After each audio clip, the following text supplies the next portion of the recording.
Hello and welcome. I'm Wise Old Tree, and this is a review of Dimension 20, Season 5, Tiny Heist. Starting with an overview, Tiny Heist is a live play D&D series produced by Dropout and released in early 2020. It's a 6-episode miniseries, just like Season 2's Escape from the Bloodkeep, with episodes averaging around 2 hours. Brennan Lee Mulligan is the game master, and the cast for this season is Justin McElroy, Clint McElroy, Jess Ross, Lily Dew, Griffin McElroy, and Travis McElroy. The setting is a society of tiny sentient beings that live in secret in the backyard of a suburban family's home. There's little people called bitty folk, talking insects, animated toys, and fairies that make up the world. Sort of a Toy Story meets A Bug's Life meets D&D setting. And the player characters come together to pull off a heist for an amazing treasure for the little society, a roll of quarters. For my overall impressions, I'll start by saying that I still like the mini-series format. This season feels like the perfect length for the story it's telling, being just long enough to have an engaging and complicated heist. The season does break the alternating episodes of combat and roleplay structure to have an extended scene of the heist itself, which is exactly what you'd want for a heist narrative. One of the player characters is tasked with being the motivating reason behind the heist, with the rest of the cast assembled for the job because of their skills and reputation. And the Tiny Heist world has a lot to draw from. I could imagine the setting being just everyone is toys or just everyone is insects, but the Tiny Heist world has so many elements in its mixing pot that it creates an evocative and unique blend for the setting.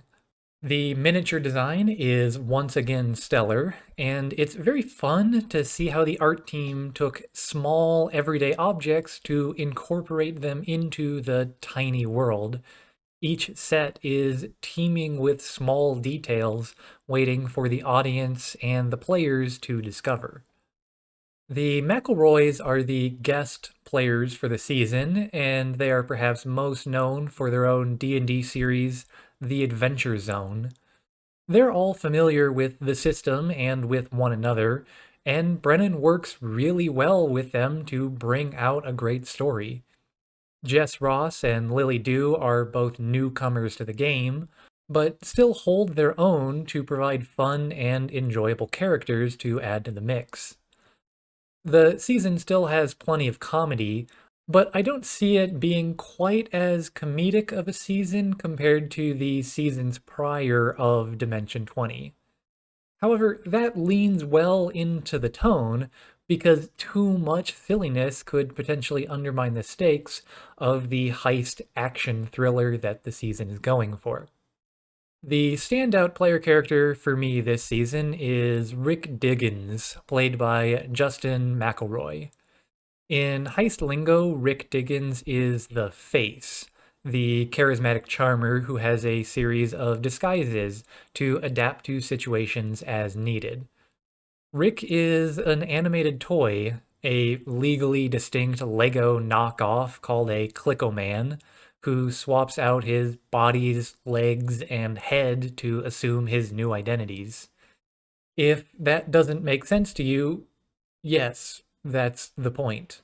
Still, the absurdist nature of the character never got old for me, and whether it worked or failed spectacularly, I was always ready to see what Rick Diggins would do next.